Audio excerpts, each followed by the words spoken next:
So hey guys, good morning each and everyone. तो दोस्तों, आज यहाँ पर हम बात करेंगे एसबीआई क्लर्क में जो वेटिंग लिस्ट आएगी उस हिसाब के बारे में।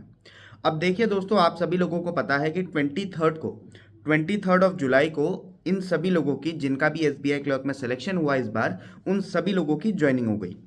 एक कॉमन ज्वाइनिंग डेट दी गई थी।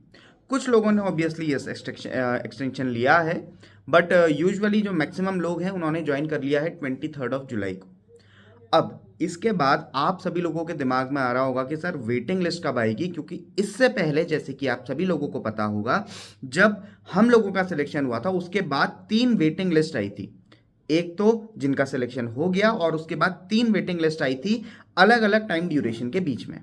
अब दोस्तों, अगर हम हमेशा की तरह लेते हुए चलें ये चीज़ों को, तो वहां पर साफ साफ हमें यह पता चलता है कि जो पहली वेटिंग लिस्ट आएगी वो जिस दिन, जैसे 23 को ज्वाइनिंग हुई, वहां से हम 3 महीने एक्स्ट्रा कर लें तो 3 महीने बाद, दैट इज अगस्त सितंबर अक्टूबर, तो आप ये एक्सपेक्ट कर सकते हैं कि अक्टूबर लास्ट में आप लोग वेटिंग लिस्ट के बारे में, या पहली जो वेटिंग लिस्ट है वो आने की सबसे ज़्यादा चांसेस हैं।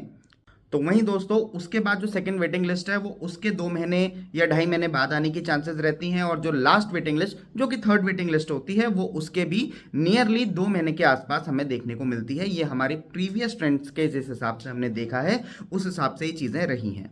तो मेरा मानना यह है दोस्तों, जैसे कि 23 जुलाई को सभी लोगों की ज्वाइनिंग हुई, तो 23 के बाद आप अक्टूबर में एक्सपेक्ट कर सकते हैं कि आप सभी लोगों को वेटिंग लिस्ट में बुलाया जाएगा।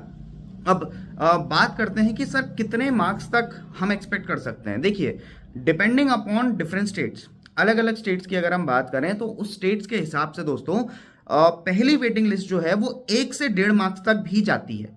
कुछ जगहों पर मैंने देखा था कि 1.75 से 2 मार्क्स के अंदर अंदर जो बच्चे हैं वो पहली वेटिंग लिस्ट में सेलेक्ट हो गए, 2 से लेकर 3.5 से 4 मार्क्स वाले वो सेकंड वेटिंग लिस्ट में सेलेक्ट हो गए, और 4 से 5.5 के आसपास जो बच्चे हैं वो आपकी थर्ड वेटिंग लिस्ट में बच्चे सेलेक्ट हुए थे।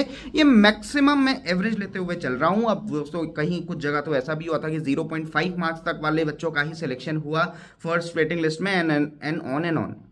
तो ऑन एन एवरेज अगर मैं बताऊं दोस्तों, अगर आपके 1.5 से कम मार्क्स का गैप है आपके और जिस बच्चे का सिलेक्शन हुआ है उसमें, एक्सक्लूडिंग कैटेगरीज, अभी मैं कैटेगरीज की बात यहाँ पर नहीं करूंगा, अगर आपके इतने का गैप है तो आप एक्सपेक्ट कर सकते हैं कि पहली वेटिंग लिस्ट में आप लोगों की सिलेक्शन के चांसेस हैं।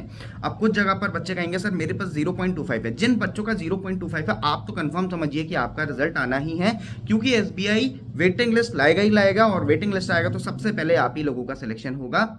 बहुत सारे कमेंट में आए हैं, तो 0.25, 0.5, 1 मार्क्स, 1.5 मार्क्स, 2 मार्क्स के अंदर अंदर आप लोगों का पहली वेटिंग लिस्ट में आने की बहुत ज़्यादा चांसेस रहती हैं।